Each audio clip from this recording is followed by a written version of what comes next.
একজন আরেকজনকে জড়িয়ে ধরে কতক্ষণ কেটে গেছে কেউই বলতে পারে না। দরজা খোলাই ছিল। স্নিগ্ধা হাঁ করে কোমরে হাত দিয়ে দাঁড়িয়ে আছে দরজায়। ভাইয়া আর ত্রয়ীর ভালোবাসাবাসি দেখছে তাকিয়ে তাকিয়ে। বেশ কিছুক্ষণ পর দুজনের হুঁশ হল হয়তো। ত্রয়ী একটু নড়েচড়ে উঠলে স্নিগ্ধ ছেড়ে দিল ওকে। ত্রয়ীর মুখটা লাল বর্ণের হয়ে উঠেছে। স্নিগ্ধ কয়েক পলক চেয়ে রইল।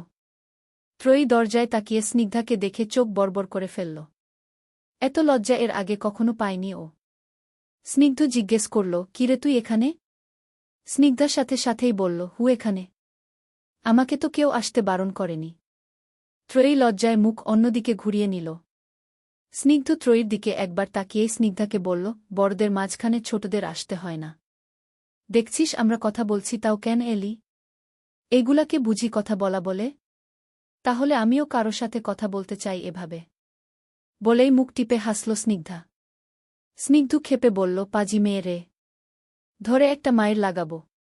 মায়ের খাওয়ার ভয়ে ছুটে পালিয়ে গেল স্নিগ্ধা। স্নিগ্ধ ত্রয়ীর দিকে ফিরে বলল, কি ভাবছ? লজ্জা পাচ্ছ? ত্রয়ী কথা বলল না। স্নিগ্ধ আবারও জিজ্ঞেস করল, তুমি কি রাগ করেছ? না। তবে আপনি আমার লাইফে প্রথম পুরুষ। প্রথম পুরুষ কথাটা শুনতে ভালো লাগল স্নিগ্ধর। হেসে বলল, প্রথম পুরুষ হওয়া মানে আমার ভাগ্যটা ভালো। তবে আমি প্রথম নয়, শেষ পুরুষ হতে চাই। যার পরে তোমার লাইফে আর কেউ আসবে না। চমকে উঠে খানিকক্ষণ চুপ করে থাকল ত্রয়ী। স্নিগ্ধ বলল, কি হলো আবার?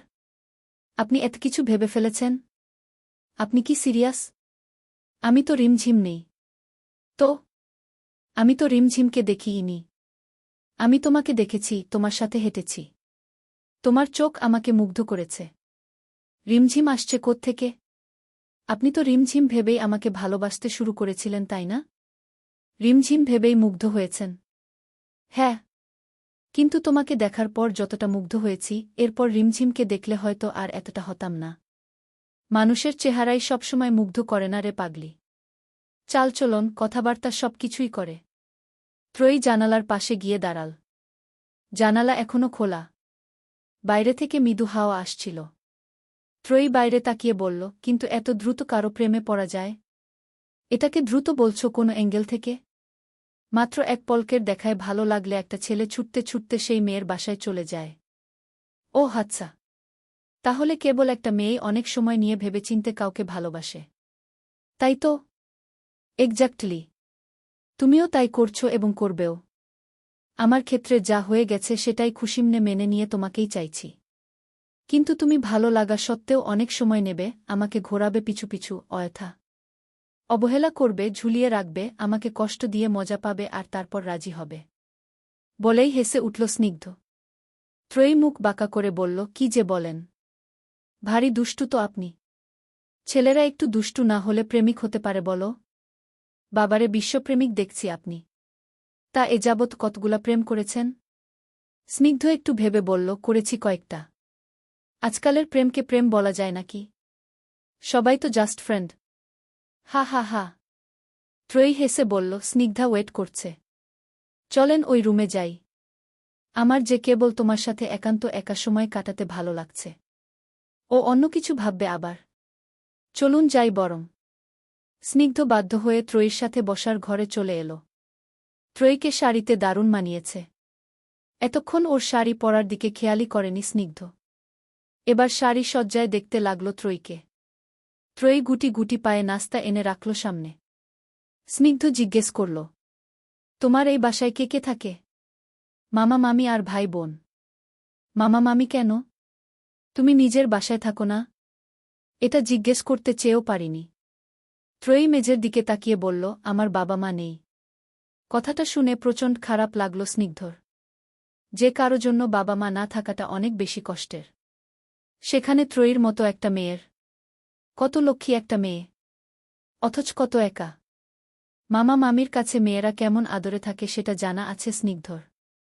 ত্রয়ীর জন্য খারাপ লাগায় ছেয়ে গেল ভেতরটা। বাবা নেই শুনে দায়িত্ববোধের কথা মাথায় আসছে। আর মা নেই শুনে অন্যরকম মায়া কাজ করছে ত্রয়ীর প্রতি। বলল, সরি ত্রয়ী। আমি আসলে ভাবিওনি এমন হতে পারে। ভেবেছিলাম হয়তো মামা মামির বাসায় বেড়াতে এসেছ। কখনো বাসার কথা জিজ্ঞেস করা হয়নি তাই। প্লিজ কষ্ট পেও না। ত্রয়ী হাসার চেষ্টা করে বলল, আরে ধুর, আমি এখন আর কষ্ট পাই না। বাদ দিন তো। আপনি চা নিন। তুমি খুব সুন্দর চা বানাও ত্রয়ী। আচ্ছা, এখানে তোমার প্রবলেম হয় কোনো? কিরকম প্রবলেম? অনেকেই আছে না যারা অন্যের কাছে মানুষ হলে নানান প্রবলেম ফেস করে? না, আমার সেরকম কোনো সমস্যা নেই। আছি বেশ ভালোই। তবে একজন বাবাকে বড্ড মিস করি। আর একজন মাকেও। মা থাকলে কত আদর করত, তাই না? ত্রয়ী কথাটা এমনভাবে বলল যে আরও কষ্ট হল স্নিগ্ধর। মা থাকলে কত আদর করত। সত্যিই তাই। যার মা আছে সে তো বুঝবে না যে মা না থাকার কি কষ্ট। কাউকে মা বলে ডাকার অধিকার যে ওদের নেই। এর মতো কষ্ট আর কি আছে?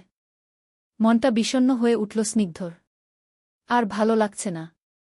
এই দুষ্টু মিষ্টি মেয়েটার এত কষ্ট থাকতে পারে সেটা ভেবেও দেখেনি স্নিগ্ধ কিংবা স্নিগ্ধা কেউই।